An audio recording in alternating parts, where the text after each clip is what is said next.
TK. Hello, Pete. Hi. I'm good. How are you? Monday. Right. Red wine. Tasted this last week and loved it for a couple of different reasons. This is the Tscharke Thing of Beauty Grenache 2020. And what I love about this is it's just bright. Sometimes Grenache can get this sort of profile, and a lot of people sort of, people in the Barossa will call, Grenache the Pinot of the Barossa, I suppose.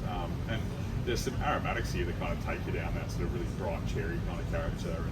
And it is light, there's no doubt about that, but it is crunchy. As you just said, it's got a bit of tannin there as well. It's pretty drying, but I just fell in love with this wine straight away. I was like, I accidentally slipped and fell and inhaled a bottle last week one night, so not on my own, responsibly of course, but it's that kind of wine that I think when you give it to someone, it'll disappear pretty quickly. Pretty slippery wine, I think. I'm a mad fan of Grenache. I love it, yeah. I think it's really, especially if you're, I always find myself in a situation where people come over and I'm being a mad Pinot drinker, I'm always heavy on the Pinot, I don't have much Shiraz, I have no Cabernet. And then people I do know that come over and are mad Shiraz and Cabernet drinkers, they feel as though they're drinking cordial. And I think I'm finding myself drinking more and more Grenache because it slips in between them all, you know, and I think it can hold up just from food wise, it can hold up something like a braised something all the way through to a salad. It's a delicious wine. And I think this wine, it is called a Thing of Beauty, and I think it actually sort of tells you that right on the label, which I think is a ballsy call from Damien. So, but it is, it's exactly right.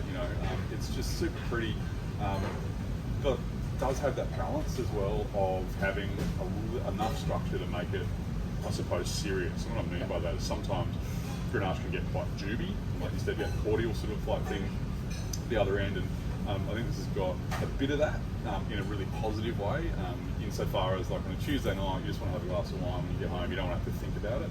This is kind of the wine, this is not going to... you don't need a steak knife and fork, do you? No, not at all. There's no oak. This is fermented in amphora. What's that? Amphora, like a big clay pot, basically. Right. Damien's an incredible guy. I spent some time with him over vintage a few years ago, and nearly died in a fermenter, which was great fun. Thanks to Chris from Cork & Co for pulling me out of that. Anyway, that's another story for another time. But he's what I love it. He's just, people talk about ingenuity, and I think Damien couldn't get a fermenter a certain size that he wanted, and then was looking at buying one. It was really expensive, so he just went out and fabricated it himself. Which is just cool. When we were there, he just finished his underground cellar, which is sort of 3 stories underground. They're just absolutely amazing, and I just like people like that as well. And so when I'm tasting wines, I suppose, and it's this thing about relationships and also people and stories, and when you taste a wine like this, I always think about not nearly dying, all the positive things about what happened in the winery and what we sort of saw at the time. This makes sense to me why this wine is coming out of that winery, I suppose, as well. So what are we going to eat with it? Or is it just Tuesday night medicinal wine? No, I won't be that lazy, but it certainly could be, that's for sure. I can't help but think, I'm not sure whether we've done steak, like something like a Café de Paris, but I think a nice bit of red meat that's not too fatty, and concentrate on a sauce or a dressing with it, and I think Café de Paris goes really, really good. What's Café de Paris for those playing at home? Basically compound butter, so pick a butter, and